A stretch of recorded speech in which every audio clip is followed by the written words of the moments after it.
సంక్రాంతి పండగకు ఒకరోజు ముందే సినిమాల సంక్రాంతి ముగిసింది. ఈ సంక్రాంతి సీజన్లో చివరి సినిమాగా ఆదివారం నాడు నాగార్జున హీరోగా నటించిన నా సామెతంగా ప్రేక్షకుల ముందుకు వచ్చింది. సంక్రాంతి సినిమాల విడుదల అంతా పూర్తవడంతో ఈ రేసులో విన్నర్ ఎవరనే చర్చ తెర మీదకు రావడం సహజమే. ఈ సంక్రాంతికి విడుదలైన సినిమాల్లో అందరి దృష్టిని ఆకర్షించింది మహేష్ బాబు హీరోగా నటించిన గుంటూరు కారం సినిమానే. ఈ సినిమాను తెరకెక్కించింది ప్రముఖ దర్శకుడు త్రివిక్రమ్ శ్రీనివాస్ కావడంతో ప్రేక్షకుల్లో దీనిపై భారీ హైప్ ఏర్పడింది. జనవరి 12న ఈ సినిమా విడుదలైన విషయం తెలిసిందే.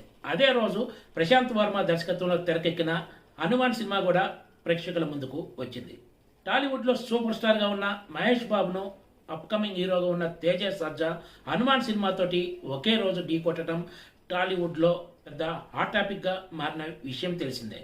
గుంటూరు కారంతో ప్రశాంత్ వర్మ సినిమా పోటీ అనే చర్చ కూడా ఒక రకంగా హనుమాన్కు కలిసి వచ్చిందని చెప్పాలి. పెద్ద హీరో పెద్ద సినిమా అని పేరు చెప్పి హనుమాన్కు సరిపడా థియేటర్లు కూడా ఇవ్వలేదనే విమర్శలు వెల్లువెత్తాయి. ఇవన్నీ కూడా ఆ సినిమాకు కలిసి వచ్చాయని చెప్పొచ్చు. భారీ అంచనాల మధ్య విడుదలైన గుంటూరు కారం సినిమాకు ఫస్ట్ డే ఫస్ట్ షో నుంచే నెగిటివ్ టాక్ ప్రారంభమైంది.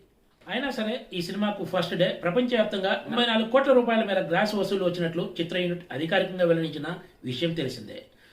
ఫస్ట్ డే వసూళ్లు భారీగా ఉన్న క్రమక్రమంగా తర్వాత ఈ వసూళ్లు తగ్గుతున్నట్లు నివేదికలు స్పష్టం చేస్తున్నాయి. జనవరి 12నే విడుదలైన హనుమాన్ సినిమా మాత్రం అందుకు పూర్తి భిన్నంగా తొలి షో నుంచే పూర్తి పాజిటివ్ టాక్ తోటి అందరి దృష్టిని ఆకర్షించింది. అతి తక్కువ బడ్జెట్లో అత్యంత క్వాలిటీతో ఈ సినిమాను తెరకెక్కించినట్లు అటు నిపుణులతో పాటు సోషల్ మీడియాలోనూ బయట చర్చ సాగటం ఈ సినిమాకు కలిసి వచ్చిందనే చెప్పాలి. ఎన్ని ఇబ్బందులు ఎదురైనా కూడా హనుమాన్ చిత్ర యూనిట్ మాత్రం ఎక్కడా రాజీ పడకుండా తాము అనుకున్నట్లు జనవరి 12నే దేశవ్యాప్తంగా కూడా ఈ సినిమాను విడుదల చేసింది. తెలుగు రాష్ట్రాలతో పాటు హిందీ మార్కెట్లో కూడా ఈ సినిమాకు పాజిటివ్ టాక్ రావడంతో పాటు వసూళ్లు కూడా ఆశాజనకంగా ఉన్నట్లు వార్తలు వస్తున్నాయి. సంక్రాంతి సీజన్లో తొలి రోజు అంటే జనవరి 12న గుంటూరు కారం హనుమాన్ సినిమాలు విడుదల కాగా జనవరి 13న వెంకటేష్ హీరోగా నటించిన సైంధవ్ విడుదలైంది. శైలేష్ కొలను వెంకటేష్ 75వ సినిమాగా దీన్ని తెరకెక్కించారు. యాక్షన్ డ్రామాతో పాటు ఎమోషన్స్ కలగలిపి ఈ సినిమాను ఆసక్తికరంగా తెరకెక్కించడంలో ఆయన ఒకంత విజయం సాధించారనే చెప్పాలి. సంక్రాంతి సీజన్లో చివరి సినిమాగా ఆదివారం నాడు నాగార్జున నటించిన నాసామిరంగా ప్రేక్షకుల ముందుకొచ్చింది. సంక్రాంతి సీజన్లో విడుదలైన ఈ 4 సినిమాల్లో హనుమాన్ సినిమానే మొదటి స్థానంలో ఉన్నట్లు స్పష్టంగా కనిపిస్తోంది. ఆదివారం నాడు విడుదలైన నాసామిరంగా మూవీ పండగ టైంపాస్ సినిమా.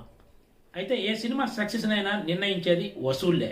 పెట్టిన పెట్టుబడి ఎంత, వచ్చిన లాభం ఎంత అన్న దాని ఆధారంగానే విజయం ఆధారపడి ఉంటుంది. మరి గుంటూరు కారం సినిమా థియేటర్ రన్ పూర్తి అయ్యే నాటికి లాభాల్లోకి వస్తుందా లేదా అన్నది వేచి చూడాల్సిందే.